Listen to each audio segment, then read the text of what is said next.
Fala galera, boa tarde, bom dia, boa noite. Vamos lá para mais um Café e Terraplanagem. Não esquecendo que o Café e Terraplanagem é apoiado pelo Abruder, melhor cafeteria de Porto Alegre. Agora o Abruder também tem uma nova unidade em Novo Hamburgo, muito bonita. O Patrick vai colocar aqui o site e entrem lá e olhem a assinatura de café, que é incrível deles. Pode escolher quantidade de café, qual é a periodicidade que tu quer, qual é o prazo, né? E chega o café na porta da tua casa em grãos, aí toma aquele café delicioso, tá lá? Vamos lá para mais um episódio. A gente já moeu aqui o cafezinho, vamos colocar aqui para ele passar e vamos responder a primeira pergunta antes de ir pro escritório.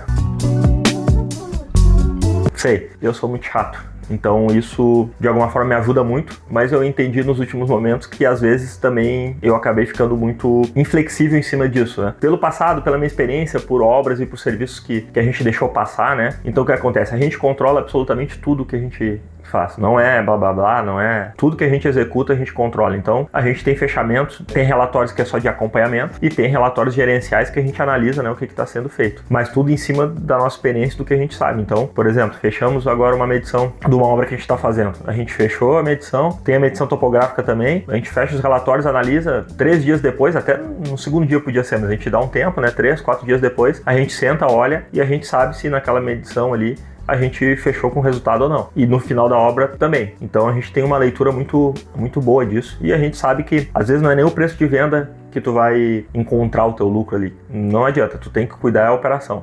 Reduzir custo, cuidar muito do que tu tá fazendo, e é ali que tu vai encontrar a solução financeira para as tuas obras, para os teus contratos, até porque o mercado tá muito, como sempre foi, né, mas cada vez mais, não só do nosso lado, não só dos nossos parceiros, dos fornecedores de terraplanagem, tá muito mais acirrado, até os clientes eles estão trazendo muito mais soluções para eles também, porque do lado deles eles têm que baixar custo, né? Então eles estão olhando para situações que antes a gente conseguia olhar e ali ganhar um certo resultado, eles estão encurtando, né? Vou dar um exemplo assim para tangibilizar. Por exemplo, loteamento. A gente fechava muito loteamento, toda a obra, todo o escopo, desde a supressão, limpeza, decapagem, terraplanagem, aí vai para as redes enterradas, aí vai para a pavimentação. A gente fechava todo esse pacote. Hoje, grandes loteadoras eles estão fragmentando isso. Então, um fecha a terraplanagem, outro fecha a pavimentação, outro fecha a rede, tem 3 lá na obra se batendo, mas para quê? Para acerrar os preços. E tu tem que estar olhando muito pro teu custo, não é nem tanto pro teu preço, obviamente fazer um preço, né, que caiba tudo isso, mas na hora de tu operar é ali que tu vai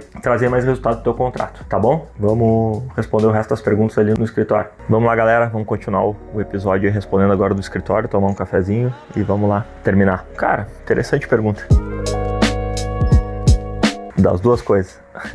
Quem já tá no canal aqui, quem já vê no vídeo, vê que a gente bate muito nisso e cara, pra mim é o primordial, né? Então é assim, só que só uma obra com muito controle também não adianta. Tu tem que diversificar, tu tem que estar com mais obras, né? Com mais serviço, mesmo que, tô com 4 máquinas. Cara, vai procurar mais serviço, vai procurar mais situações. Tenta de alguma forma diversificar, por exemplo, se tiver e tu olhar pro mercado, locação de máquinas menores, que é um nicho muito forte, a própria situação da locação, tenta caminhar para alguma especialidade, que nem a gente sabe fazer loteamento e o grande carro-chefe da empresa, então a gente faz isso, né? Mas daqui a pouco tenta, um nicho muito importante também é a demolição, então é uma coisa que sai muito e aí que tem a diferença que tu consegue trabalhar na chuva, né? Tem que ter mais obra e tem que ter controle, então, e aí ainda mais, né? Se tiver mais de uma obra, tu tem que ter controle, então não é uma resposta de uma coisa ou outra, e sim as duas coisas que fazem a gente de alguma forma crescer, né? E mais do que crescer, o grande problema da terraplanagem é tu não ter contratos lineares, né? Então tu ficar no vácuo ali 1, 2, 3 meses, daqui a pouco com custo, com obras menores, então por isso que tu tem que estar fomentando muitos serviços para tu poder concentrar e ter uma questão linear de contratos, né? Tu passar os 12 meses ocupados e tu ter problemas, essa variável tu te retirar, não ter problema dessa variável de não ter contrato. Os teus problemas aí vai ser outros, que é a questão climática, que é a manutenção dos equipamentos, que é a falta de mão de obra, que é a qualidade da operação. Tu concentrar para essas variáveis, mas a variável contratos, essa não pode ser um problema para ti.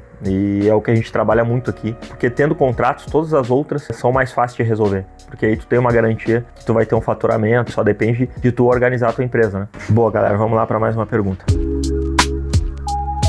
é um grande desafio, né? O que eu procuro fazer aqui? O que a gente faz? É balizar o teu orçamento e os teus recebimentos e o teu fluxo de caixa por trimestre, né? Então é o que eu procuro fazer para não ficar tão esgoelado ali. Então tento fechar pacote de trimestre, sabendo o que eu vou gastar no trimestre e olhando esses descompassos de fluxo de caixa, né? É assim que a gente analisa, uma resposta que, não tenho aí para tu tomar as saídas, né? Para tomar as decisões, né? Tem que tomar dinheiro em banco, tem que pedir emprestado, tem que vender algum equipamento. É isso. Falando aqui particularmente e até contando aqui uma realidade para vocês, nos últimos 18 meses, a gente fez alguns movimentos que foi fechar contrato com permuta e essas permutas não foram tão aceitas no mercado para venda e a gente teve um grande descompasso de caixa e ficando com passivos e tendo que encarar isso com naturalidade, passando a mensagem para quem a gente tá com esses passivos, encarando isso, né? E foi talvez um erro de avaliação lá na hora de fechar os contratos, que essas permutas não venderiam tanto. Também alguma situação, eu acredito que é um momento do mercado, como ele se encontra, com a taxa Selic que tá, então quem tem dinheiro de alguma forma pensa em não arriscar tanto em imóvel e deixar tendo essa rentabilidade, até porque a taxa de juros está alta, então tá tendo essa receita sem arriscar, né? Vários fatores que correspondem, mas assim, tentando responder de alguma forma que possa dar alguma leitura para vocês aí, é que eu fecho sempre combos de 3 meses. Então olho,